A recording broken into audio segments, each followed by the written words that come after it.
What would you do if you found a wounded Apache girl trapped under a deadly canyon rock, and the first thing she said was, "Make it quick, cowboy, I won't scream."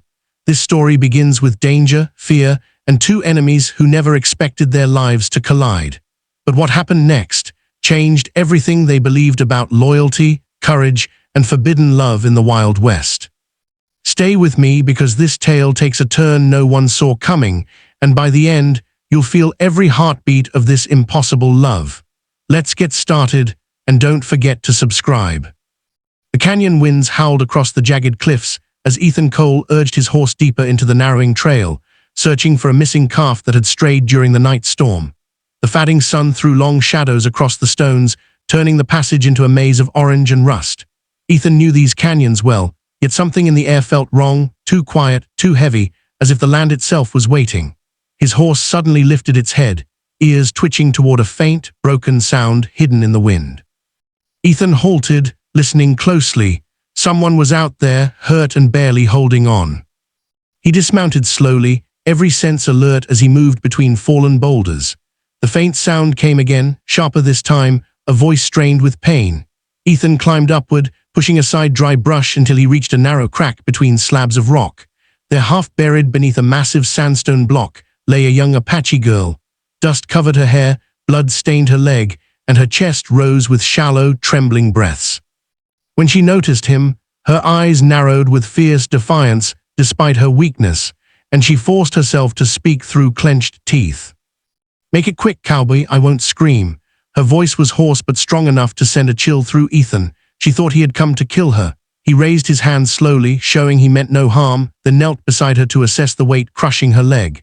The rock had been there for hours. He could tell by her pale skin and fading strength. She turned her face away, bracing for the worst, but Ethan's voice was steady and gentle as he said he wasn't there to hurt her. He was there to get her out. With no time to waste, Ethan dug his boots into the sand and pushed against the boulder with everything he had. The stone shifted just barely, scraping loudly as dust rained down around them. The girl winced, biting her lip to hold back a cry. Ethan's muscles strained, fire burning through his arms and shoulders as he forced the rock up another inch. It wasn't enough. He repositioned, braced one foot against a ledge, and pushed again. This time it rolled just far enough for him to pull her leg free. She gasped, gripping the earth as pain surged through her body. Ethan slid his arm behind her shoulders to support her, but she jerked away stubbornly, refusing help even as her strength dwindled. She attempted to stand, only for her weakened leg to collapse beneath her. Ethan caught her before she hit the ground, lifting her gently in his arms. Despite her resistance, she couldn't push him away. Her pride was strong, but her injuries were stronger. He carried her back toward the canyon trail, her head resting against his chest as she struggled to remain conscious. The silence between them felt thick with uncertainty and unspoken fear. As they reached Ethan's horse, he settled her carefully in the saddle and walked beside her, getting the reins across the uneven paths. She remained quiet for several minutes before finally asking why he helped her, reminding him that their people were enemies. Ethan kept his voice calm as he replied that he didn't care about wars. She was a human being in need. Her eyes softened for the briefest moment before she looked away, whispering her name, Taya. Ethan introduced himself, though he wasn't sure she trusted him yet. Still, she didn't ask him to stop or leave her behind. By dusk, they arrived at an old hunter's cabin tucked beneath the canyon ridge. Ethan helped Taya inside and started a small fire. She watched him with guarded suspicion as he warmed water and tended to her wounds. Each time he touched her injured leg, she stiffened, refusing to show pain. Ethan admired her courage. It was raw, sharp, and unyielding. He cleaned and wrapped her injuries, then stepped back to give her space.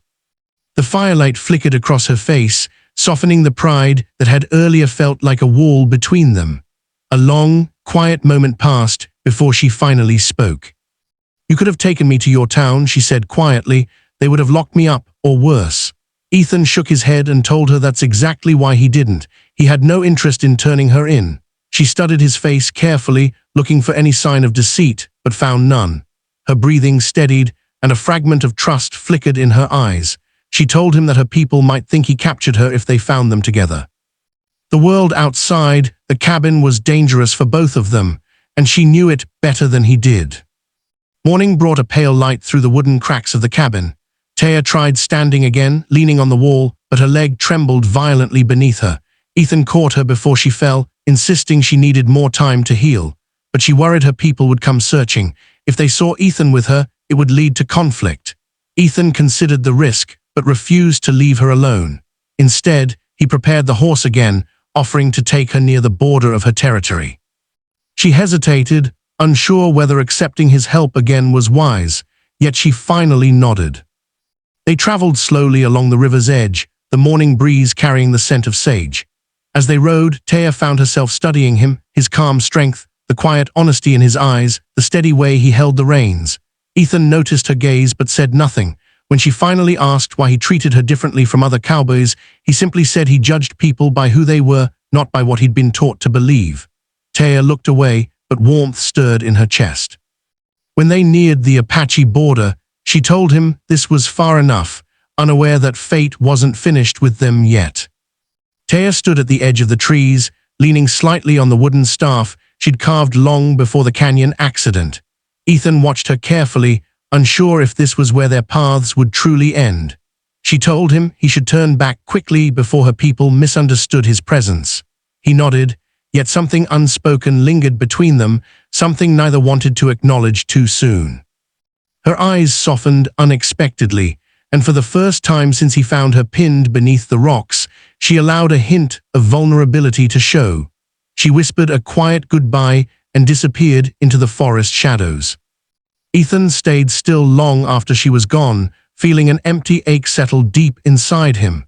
He returned to his ranch. But the days that followed felt different, quiet in a way that pressed against his thoughts. No matter how hard he tried to bury himself in work, he found himself remembering her face, the fire in her voice, the strength in her silence. Nights grew longer, and each sunset reminded him of that brief moment when she had touched his hand with unexpected tenderness. The world hadn't changed, but he had, whether he wanted to or not. Meanwhile, Taya's return to her village was met with relief and celebration. Her people saw her survival as a sign of her warrior spirit, yet she carried a truth she didn't reveal to them.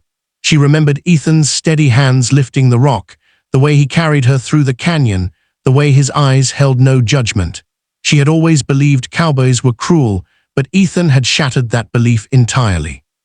She lay awake at night, staring at the stars through the smoke hole in her shelter, wondering why fate had brought them together only to pull them apart again. As days turned into a week, Taya's leg began to heal, but her heart did not.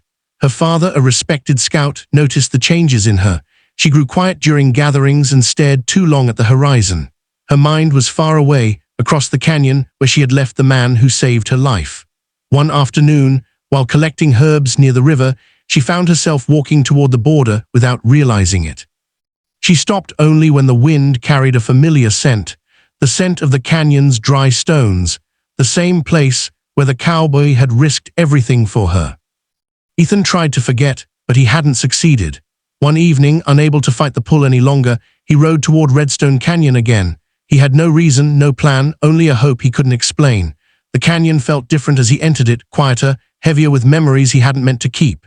He stopped near the place where he found her, staring at the rocks that still bore the marks of their struggle.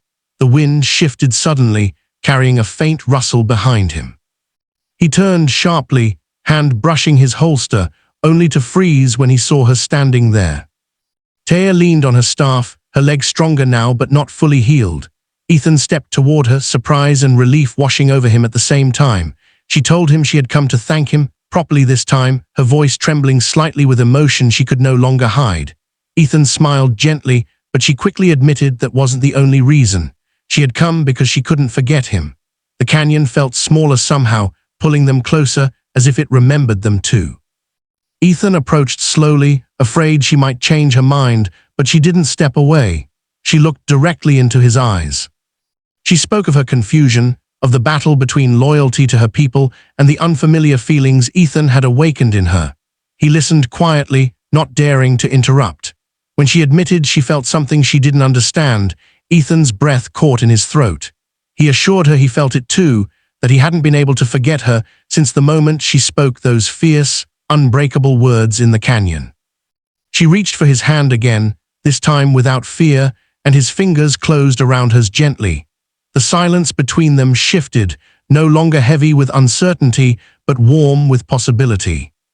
They stood beneath the deepening evening sky, closer than either expected.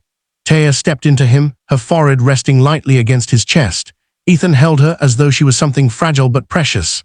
She whispered that there would never be an easy path for them. Their worlds were divided, their people suspicious, their cultures shaped by years of conflict. But she also said she believed there might one day be a place where they wouldn't have to choose between loyalty and love. Ethan promised her that if such a place existed, he would wait as long as it took. Taya looked up at him, her dark eyes shimmering with courage and something softer, something new. She lifted her face, and he met her halfway. Their kiss was slow, deliberate, filled with the weight of all they had endured and the hope of all they wished they could have. The canyon seemed to breathe around them, echoing the truth neither could ignore anymore. When they finally parted, her hand lingered on his chest. She told him they couldn't stay long, not today. But she also promised this wouldn't be the last time they saw each other. Fate clearly had other plans. As Taya stepped back toward the shadowed trees, Ethan felt the same ache he had felt before, but it no longer carried despair. It carried direction. Their story wasn't ending. It was beginning in the most dangerous and beautiful way imaginable. She turned once more, giving him a smile that held both promise and longing. "Until we meet again, Ethan Cole," she said softly before disappearing into the forest. Ethan stood alone in the canyon again, but this time his heart wasn't empty. He knew they would meet again, not by accident, but by destiny that neither could deny.